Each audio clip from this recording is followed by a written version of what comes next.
8th standard prism page number 208 question ആൻസറാണ് ഇപ്പോൾ ചെയ്യാൻ പോകുന്നത്. അത് കേർവ്ഡ് സർഫസ് ഏരിയയുമായിട്ട് ബന്ധപ്പെട്ടിട്ടുള്ളതാണ്. വക്രതല പരപ്പളവ്. നമ്മളൊരു സിലിണ്ടർ എടുത്തു കഴിഞ്ഞാൽ അതിൻ്റെ അല്ലെങ്കിൽ നമ്മളൊരു പൈപ്പ് എടുത്തു കഴിഞ്ഞാൽ പൈപ്പിൻ്റെ രണ്ട് ഭാഗത്തും എന്താണ് ഓട്ടയാണുള്ളത്. അത് കൂടാതെയുള്ള ഭാഗത്തിനെയാണ് എന്താ പറയുക, വക്രതല പരപ്പളവ് എന്ന് പറയാം. അതിന് ഏറ്റവും നല്ല എക്സാമ്പിൾ നമ്മൾ പൈപ്പ് പോലെയുള്ള ഭാഗങ്ങൾ തന്നെയാണ്. അടിയുമില്ല മേലെയുമില്ല. ഇപ്പോൾ ഇവിടെ in A school building there are 12 cylindrical pillars, each of base diameter half meter and height 4 meters.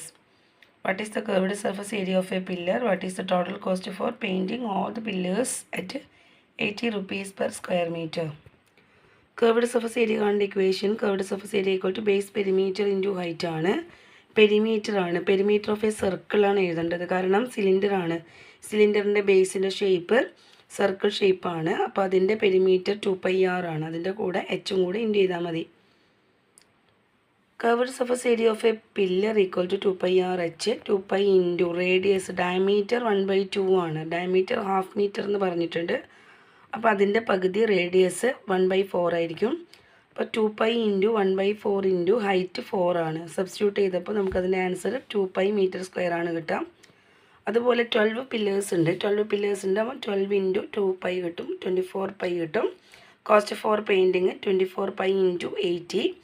പൈൻ്റെ value 3.14 ഇട്ട് കൊടുക്കുക. അപ്പോൾ അത് മൾട്ടിപ്ലൈ ചെയ്തിട്ട് നമുക്ക് ഫൈനൽ ആൻസർ 6028 റുപ്പീസ് 80 പൈസ അങ്ങനെയാണ് കിട്ടുക. The drum of a roller has base diameter 80 cm and length 1.2 meters. What is the area of the roller leveled when it rolls once? റോഡറിൻ്റെ ഷേപ്പ് നിങ്ങൾ നോക്കിയാൽ മനസ്സിലാവും. സിലിണ്ടർ ഷേപ്പാണ് അതുള്ളത്. ഇതാണ് അതിൻ്റെ ഹൈറ്റ് എന്ന് പറഞ്ഞാൽ ഇതൊരു ഡയമീറ്റർ വരും. ഹൈറ്റ് എന്ന് പറഞ്ഞാൽ ലെങ്ത്താണ് ഹൈറ്റായിട്ട് ഉണ്ടാവുക. അപ്പോൾ ഇവിടെ ലെങ്ത്ത് എന്ന് പറയുന്നത് 1.2 മീറ്റർ ആണ്. ഡയമീറ്റർ തന്നിട്ടുണ്ട് 80 സെൻറ്റിമീറ്റർ, അത് 0.80 മീറ്റർ. നമുക്ക് തന്നിരിക്കുന്ന എച്ച് 1.2 മീറ്ററിലാണ്. അതുകൊണ്ടാണ് ഈ സെൻറ്റിമീറ്റർ മീറ്ററിലേക്ക് കൺവേർട്ട് ചെയ്യുന്നത്. മീറ്ററിലേക്ക് കൺവേർട്ട് ചെയ്യുമ്പോൾ സെൻറ്റിമീറ്ററിനെ ബൈ 100 ആണ് ചെയ്യുക. അപ്പോൾ 0.80 വരും. റേഡിയസ് 0.40 വരും. എച്ചിന് മാറ്റിയില്ല, കാരണം എച്ച് 1.2 മീറ്റർ തന്നെയാണ് വരിക. പിന്നെ സെൻറ്റിമീറ്റർ ആക്കണ്ടെങ്കിൽ ഇത് 120 വരും, മറ്റേത് 80 വരും. പക്ഷേ നമ്മൾ കുറച്ച് കഴിയുമ്പോൾ അത് കൺവേർട്ട് ചെയ്യേണ്ടി വരും. അതുകൊണ്ടാണ് ആദ്യം മാറ്റാത്തത്. Curved surface area equal to 2πr/h. 2π into radius 0.40 into height 1.2. Answer 0.960 pi കിട്ടും. പൈയും കൂടെ ഇതിൻ്റെ കൂടെ ഇൻറ്റു ചെയ്ത് കഴിഞ്ഞാൽ 3.0144 എന്നാണ് കിട്ടുക. അപ്പോൾ area of levelled surface when it rolls once 3.011 centimetre square. അത്രയും സ്ഥലമാണ് അവിടെ മീറ്റർ സ്ക്വയർ. അത്രയും മീറ്റർ സ്ക്വയർ ആണ് നമ്മുടെ ലെവൽഡ് സർഫസ് ഉണ്ടാവുക. Third question, the curved surface area of a cylinder is equal to the base area. What is the relation between its base radius and height? Base ഏരിയയും curved surface ഏരിയയും same അങ്ങനെയാണ് പറയുന്നത്. അപ്പോൾ അതിൻ്റെ റേഡിയസും ഹൈറ്റും തമ്മിലുള്ള റിലേഷനാണ് ചോദിക്കുന്നത്. അപ്പോൾ ബേസ് ഏരിയ എന്ന് പറയുമ്പോൾ πr² equal to curved surface area 2πr/h ആണ്. പയ്യും കട്ടാവും. r² എന്നുള്ളത് 6 ഇൻറ്റു 6 എന്ന് എഴുതും. പിന്നെ ഇവിടെ ബാക്കി ഉണ്ടാവുക 2 ഇൻറ്റു RH ആണ്. ഇവിടെ ഒരു 6ഉം അവിടെ ഒരു 6ഉം ക്യാൻസലായിപ്പോയി. പിന്നെ r ഈക്വൽ ടു 2h. അതായത് ഹൈറ്റിൻ്റെ ഡബിളായിരിക്കും റേഡിയസ് എന്ന് പറയുന്നത്. ഹൈറ്റിൻ്റെ ഡബിളാണ് റേഡിയസ് ഉണ്ടാവുക. അങ്ങനെയാകുമ്പോൾ മാത്രമേ ബേസ് ഏരിയയും കർവ്ഡ് സർഫസ് ഏരിയയും സെയിം ആവുള്ളൂ.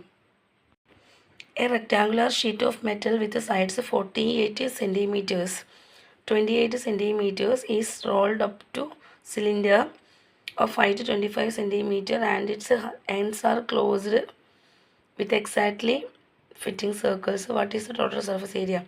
എന്താണ് പറയുന്നത്? ഒരു റെക്റ്റാങ്കുലർ ഷീറ്റ് ഉണ്ട്. അതെന്ത് ചെയ്യുന്നു? അതിൻ്റെ നീളം 48ഉം വീതി എന്താണ് 25ഉമാണ്. അപ്പോൾ rolled to a cylinder of height 25 എന്ന് പറയുമ്പോൾ നമ്മളത് വെച്ച് മടക്കേണ്ടത് 48ൻ്റെ സൈഡാണ്. അപ്പോൾ 48 വെച്ചിട്ട് അത് റോൾ ചെയ്തിരുന്ന സമയത്ത് നമ്മുടെ 25 സെൻറ്റിമീറ്റർ എന്നുള്ള ഈ നമ്പറാണ് അതിൻ്റെ ഹൈറ്റായിട്ട് വരിക.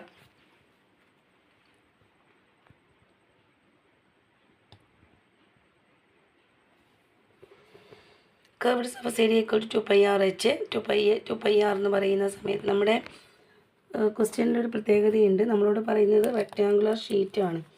ഇത്രയുള്ള റെക്റ്റാങ്കുലർ ഇതുപോലുള്ളൊരു ഷീറ്റ് എടുത്തിട്ട് ഇത് ഫോൾഡ് ചെയ്തിട്ട് സിലിണ്ടർ ഇങ്ങനെ ആവുന്ന സമയത്ത് ഇവിടെ 48ഉം ഇവിടെ 25ഉം ആണ്. അപ്പോൾ നമ്മൾ ഇത് ഇങ്ങനെ വെച്ച് കട്ട് ചെയ്യുന്ന സമയത്ത് ഇവിടെ 25 ആണെങ്കിൽ അതിൻ്റെ പെരിമീറ്റർ, അതായത് ഈ ഭാഗമാണ് റൗണ്ടിലേക്ക് പോവുക, ഇത് 48 ആണ് ഉണ്ടാവുക.